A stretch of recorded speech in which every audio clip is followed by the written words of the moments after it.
Assalamualaikum warahmatullahi wabarakatuh. Salam sejahtera untuk kita semua. Jumpa kembali di channel kesehatan ngobrol bersama Profesor Delfitri Munir.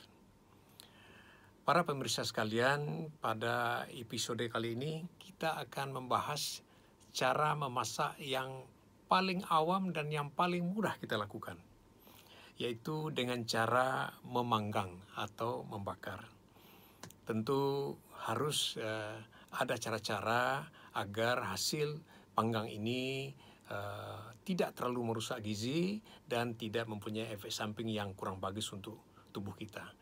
Kita akan undang pakar gizi kita, Profesor Dr. Dina Kemalasari, Master Gizi, Spesialis Gizi Klinik. Alhamdulillah sudah hadir bersama kita pakar gizi klinik, Profesor Dr. Dina Kemalasari, Master Gizi, Spesialis Gizi Klinik. Assalamualaikum, Prof. Dina. Waalaikumsalam warahmatullahi wabarakatuh, Prof. Ya, jadi ini masyarakat kita sangat mengenal proses memasak yang satu ini ya. Paling gampang ya dilakukan. Siapa saja bisa melakukannya, itu dengan memanggang atau dengan membakar. Tentu menurut ilmu gizi tentu ada cara yang benar ya, memanggang atau membakar. Apakah nanti dia tidak menurut yang cara yang benar, justru akan merusak dan bahkan bisa menimbulkan penyakit gitu. Mohon pencerahan Prof. Dina bagaimana membakar atau memanggang yang benar ya. Silakan Prof. Dina. Ya, terima kasih, Prof. Jadi kalau kita mau memanggang itu sebaiknya ataupun kita anggaplah membakar, sebaiknya tidak langsung bersentuhan antara api dengan bahan makanan. Jadi kita bisa menggunakan aluminium foil atau alas lain yang istilahnya tidak langsung kontak antara api dengan bahan makanan. Oke. Ya. Jadi kalau kita masak dengan bara, mungkin suhu panas dari bara tersebut itu akan memasakkan makanan tersebut, Prof. Itu yang pertama sekali ya, Prof. Jadi kalau bisa jangan langsung, karena punya risiko yang besar sekali itu, Prof, untuk kesehatan kita. Ya. Apa kira-kira Prof. Dina yang kita takutkan kalau langsung terpanggang gitu?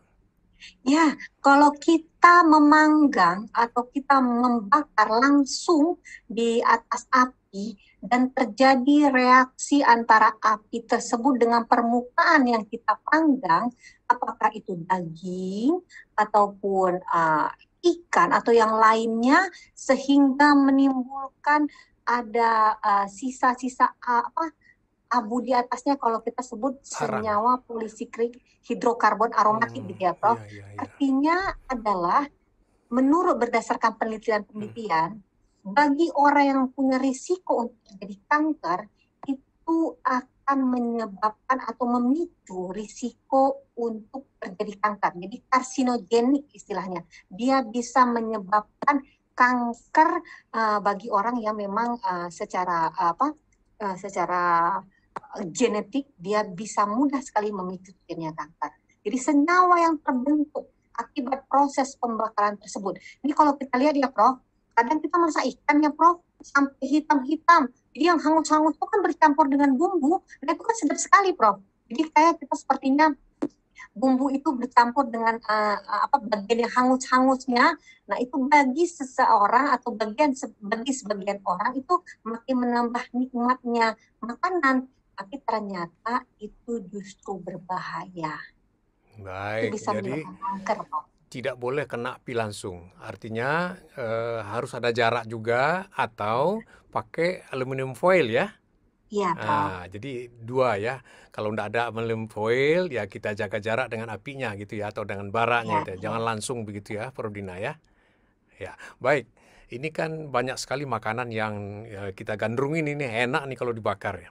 Nah, misal sate ya gitu ya. Jadi bagaimana nih proses memasak atau memanggang sate supaya ya hal-hal yang menyebabkan efek samping yang tidak bagus itu tidak terjadi. Bagaimana sebaiknya, Prof. Dina? Ya, kalau sate itu kan, Prof, Memang prosesnya pemanggangan ya, kita dipanggang atau dibakar juga itu.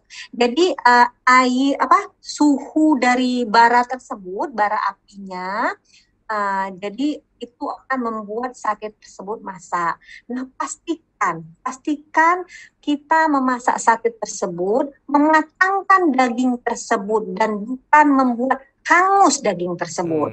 Nah, jadi kalau sama seperti prinsipnya bahwa boleh bahkan bakar ini lebih disarankan. Kenapa? Bakar atau pemanggang ini lebih disarankan karena tanpa minyak.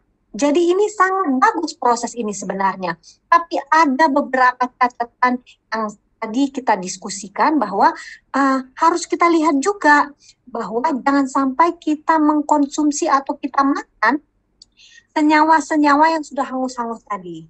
Nah, jadi kalau kita memasak atau memanggang sate tersebut, jika satenya sudah matang dengan suhu-suhu dari uap-uapan dari api tersebut, ya sudah diangkat saja. Tidak perlu menunggu sampai kering sekali, sampai sudah hangus dia. Ini tandanya udah masak ini. Nah, itu tidak perlu sekali.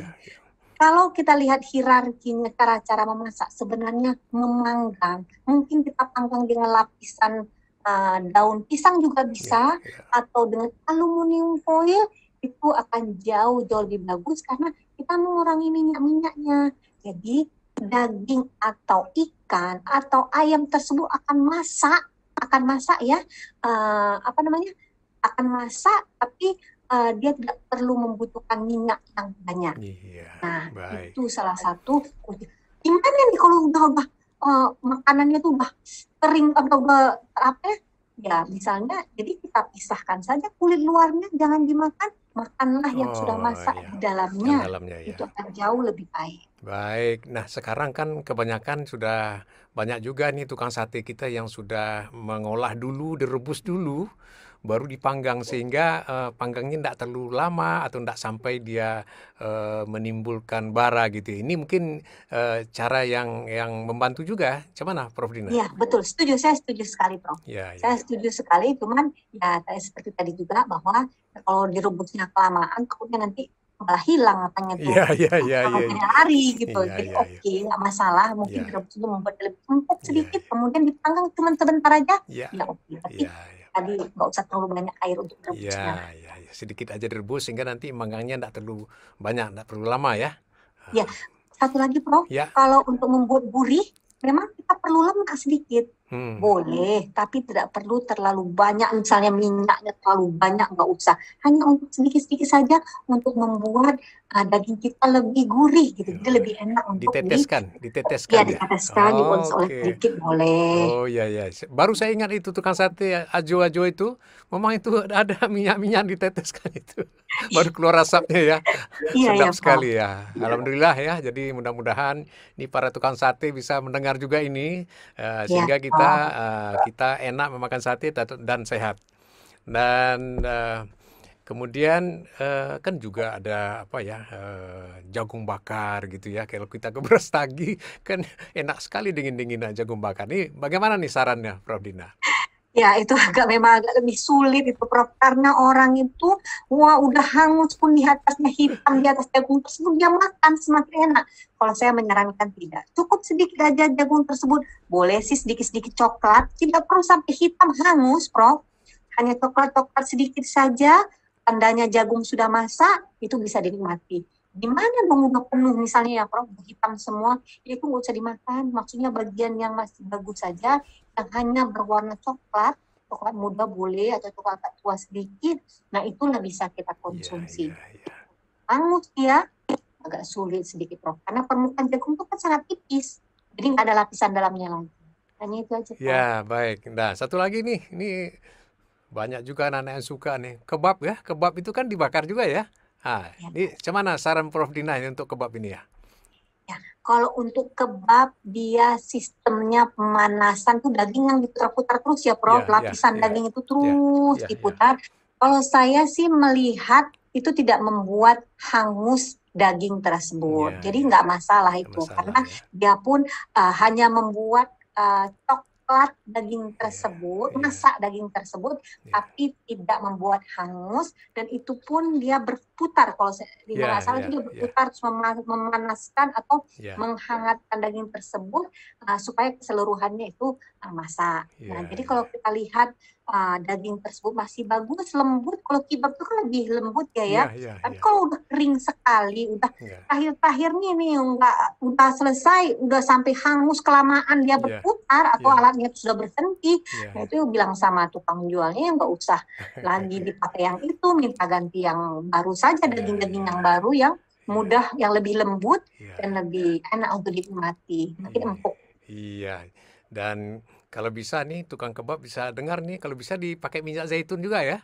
Iya, boleh sekali, Prof. Itu sangat membantu proses, apalagi kalau kebabnya ada tambah sayur-sayuran lainnya, nah itu akan lebih baik lagi. Alhamdulillah, terima kasih Prof. Dina, semoga bermanfaat. Salam sehat selalu. Wassalamualaikum warahmatullahi wabarakatuh. Waalaikumsalam warahmatullahi wabarakatuh.